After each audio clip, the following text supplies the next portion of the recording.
Slang everybody, I am Corvus Bruxo Luggenikos and this is Starting Out Solitary.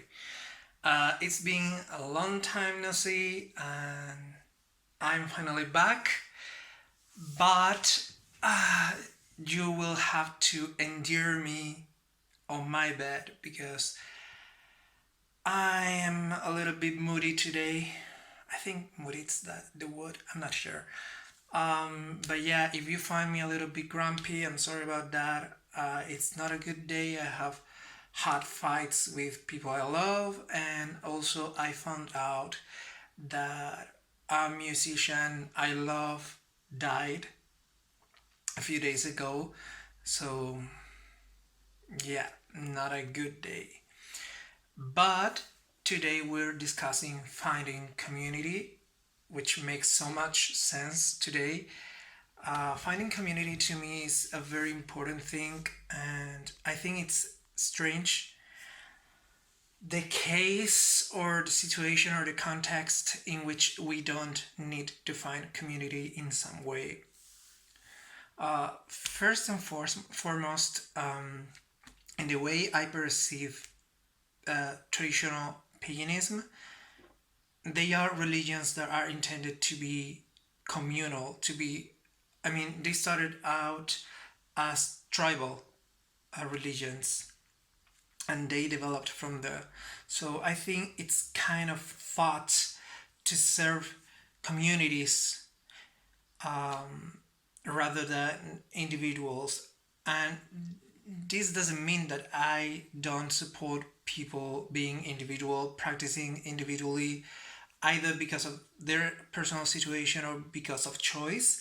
I just think we need at least a community to rely on certain aspects of our practices, or on certain ways to serve or work for our gods or whatever. Community can be found on your local area, which is rather more complicated, or online. Online is the new thing, and it's absolutely, I think it comes out and is born out of a necessity of communicating, but being minority religions right now, it's difficult to find people in our areas. But also community can be of many types. I mean, it can be study groups, it can be witchy covens, it can be just people who are different or minority in that area and they support each other even if they hold different beliefs. But in general, community can be something like very strong and close and binding, or it can be just a group of people you rely on and they don't even need to be the same as you, religiously speaking or spiritually speaking. So finding community, especially for minority spiritualities as ours, I find it important. And now it's not only because of the way that we practice and maybe we need each other or we need a hierarchy that goes the with each religion, but I mean even as a personal support group. When you're a minority, I live in a town where no other people are pagans, and I know this is usually said without being true, that many people feel isolated and alone and that they're the only ones when they're not. And this is not the case. We're a 24-ish thousand people town and we know each other always. I mean, everybody knows everybody, and I can tell you that there are not pagans in this town. So online community, it was my salvation when I started to understand that there were native Celtic pantheons in my country, and that I was into that, and that I was into ancestral worship and stuff. I found several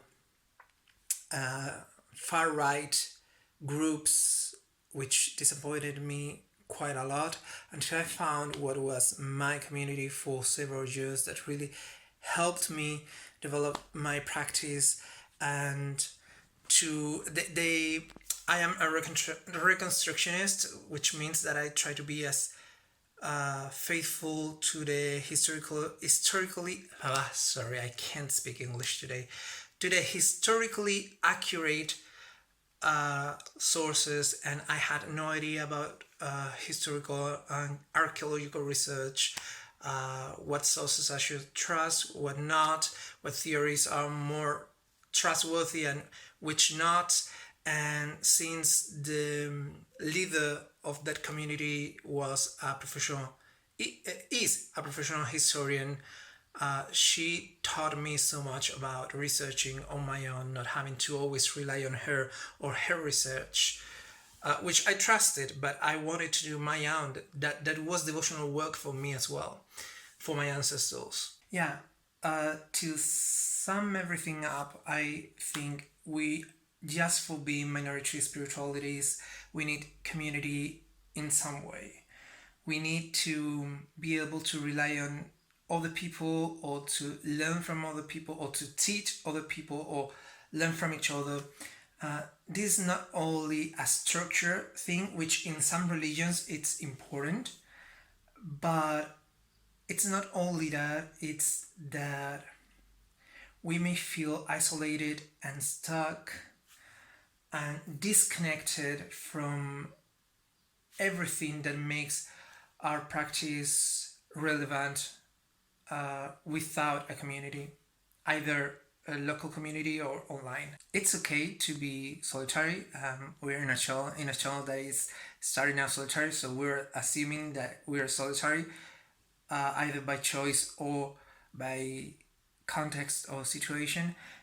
But I think now the internet offers you the amazing opportunity of having an experience of community online, of finding people that support you and will help you if you get stuck in your learning or within your faith. And I don't know, I think it's always good to have a community, if even it's every now and then, and not like a compromising thing that you have to compromise for and work for it every day. But I think it's really, really important in our religions and our spiritualities, and also to make some strength, because as Drew said, sometimes you can find oppressive Christianity, oppressive Islam, basically oppressive majority religions, and also as a mean to not let these minority spiritualities die, because there are spiritualities that won't die any soon because they're pretty popular nowadays, such as Greek polytheism, Wicca, Irish polytheism, Asatru. Those aren't dying anytime soon, but really, really, really minority religions like Celtic Iberian polytheism as mine, or Central Asian shamanism, Balkanic polytheism, all those are in high risk of dying out because lack of practitioners. So making a small but strong community and fighting for our rights, for our visibility, for the beauty of our existence is also great, and I find that very necessary. So I don't know what else to say. This is my take on finding community. I'm so glad to be back, even if it's in this sad and grumpy day for me, and we'll see each other next Wednesday. I'm very, very thankful to I forgot his name. I'm sorry, I'm really, really bad for names. Maybe it's Robert. I'm really bad for it. I forget names of my own cousins. I'm sorry. But I'm very grateful to him for having subbed for me all these weeks. I had lots of things to do, and I had a piano recital in which I had to play a piano exercise publicly, and I'm learning to still. So I was like really nervous. I was unable to film any videos. I couldn't think of anything else. So thank you so much for subbing and for making wonderful videos. And yeah, I'll be back next Wednesday with the next topic, which I don't know what it is, but I'm sure it's gonna be great to be back again. So thank you guys for watching. I apologize for my horrendous English today. Thanks for watching. We'll see each other next week. And yeah, bye.